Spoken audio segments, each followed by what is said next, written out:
Hello. Hi, everyone. Bonjour. Meta, Facebook, yes. We know that Facebook and Google, thank you so much. We know that Facebook and Google control more than 80% of digital ad revenue. We know that they benefit from the work of journalists, and we've seen what they've done in other countries that have asked them to pay their fair share.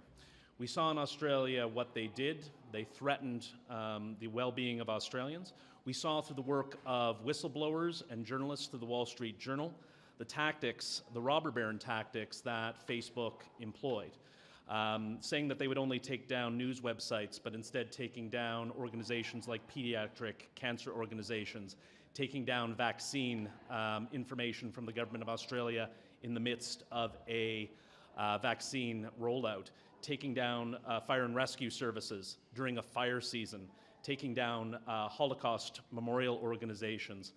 All at the same time, Facebook executives, including Mark Zuckerberg, celebrating the work that was being done to intimidate the Australian people. And we've seen that repeated in Canada as Facebook has stepped up again to threaten the well-being of Canadians, to threaten our safety, to threaten our information online, and also threaten to dilute quality information and leave only disinformation, misinformation, and lower quality information online. We tried to hold Facebook to account at committee on Friday. We tried to ask them difficult questions about what they're going to do if they're going to repeat the same tactics. They seemed to suggest that they did, but they wouldn't offer us any substantive answers. They threw a public temper tantrum to be there, but at the same time refused to answer anything but softball questions from the Conservative Party.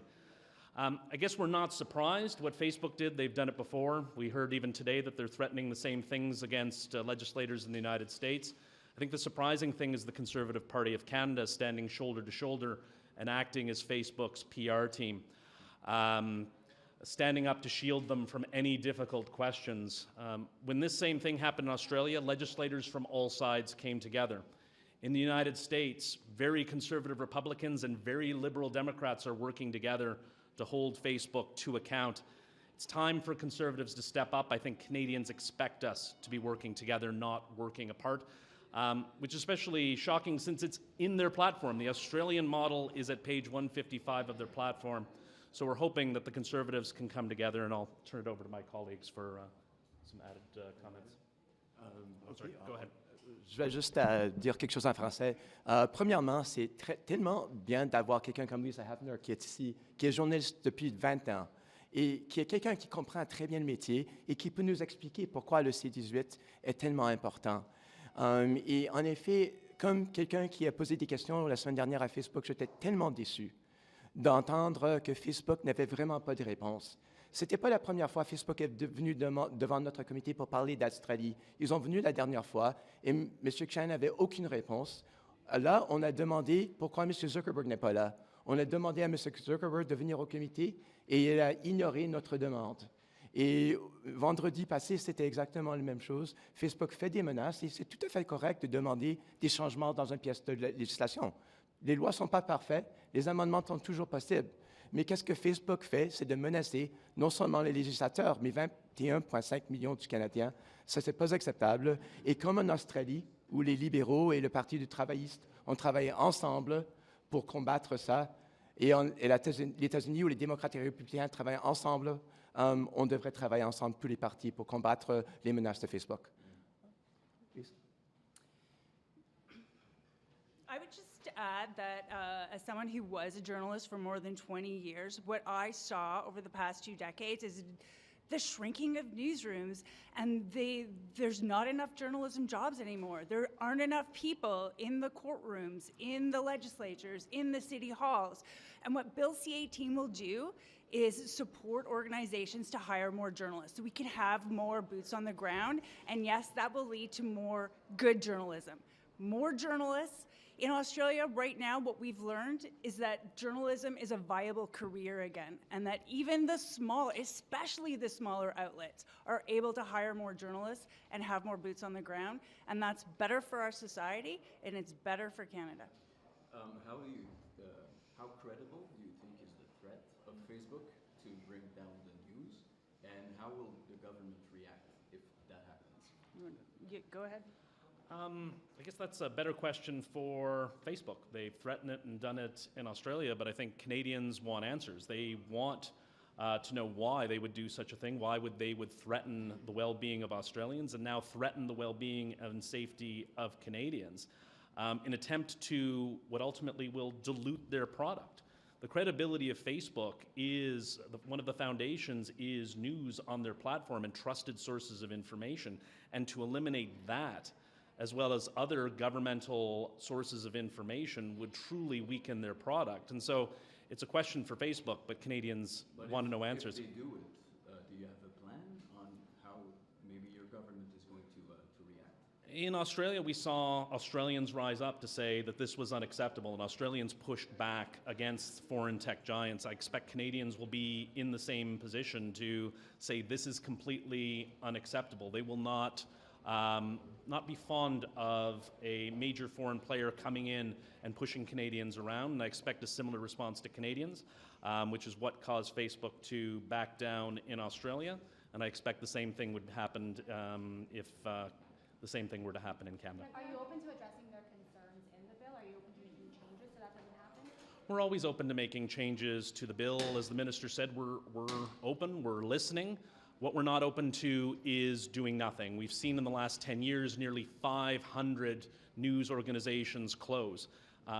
Journalism is a foundation underpinning our democracy, and that's something we need to strengthen. This is something that all major parties ran on, including the Conservative Party, and we need to see this legislation pass, but we're open to hearing from amendments and open to passing amendments from all parties as we did on C11. And you said this bill threatens Canadians' well-being and safety. How do you draw that conclusion? Where does that seem? Well, we saw that from in Australia, that originally they threatened to take down news sites, but instead of taking down just news sites, they overblocked.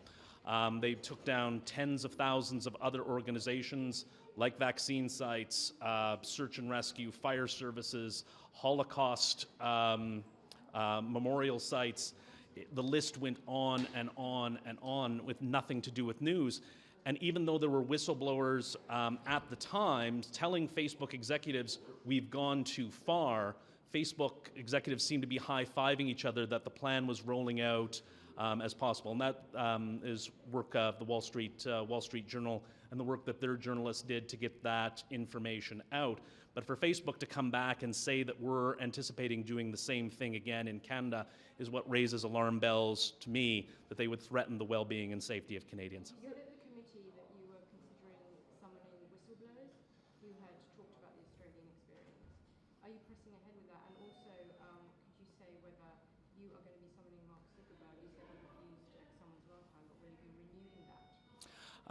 Facebook asked to appear. We hoped they would bring senior executives. They didn't. They brought people who refused to offer any answers. Mark Zuckerberg, I think, has an outstanding summons from the Parliament of Canada that he never responded to.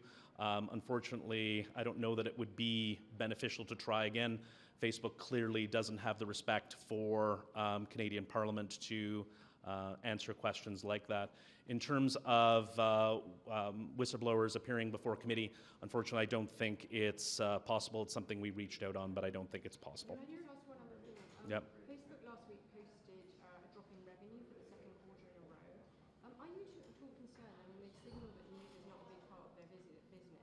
Are you at all concerned that they might just withdraw from news entirely? Well, again, that's a decision for Facebook, but Facebook is valuable because it is an information source. And if you're stripping out the most valuable sources of information, the most trusted sources of information, what are you left with? You're left with junk, you're left with misinformation and disinformation, which is what Facebook is struggling with and what social media companies are struggling with because they want to appeal to advertisers who want to be on a trusted source of information. And so they'd really be shooting themselves in the foot, but ultimately it is their decision. So you're here today to ask the Conservatives to work collectively with you guys. So could you qualify your perception of their work so far on the committee and this whole bill? My view so far has just been stalling, pure opposition, nothing collaborative. We would like to get this to clause by clause as quickly as possible. every major bill that I have been on in my 7-year career has accepted conservative amendments, has accepted amendments from all political parties, and this would be no different. Canadians want us working collaboratively, and I think ultimately that's the goal. Let's get this going. Let's get it to clause by clause so we can actually debate the merits of the So bill. you feel they're not working that word? They're not. I don't feel they're working collaboratively. We've seen a lot of filibuster and opposition for the sake of opposition. We would never see, and it was a comment from an American commentator, that you would never see Republicans standing up to defend Facebook in the United States, and so they're so keen on opposing without solution that they stood up to defend Facebook as Facebook was threatening Canadians. Last question.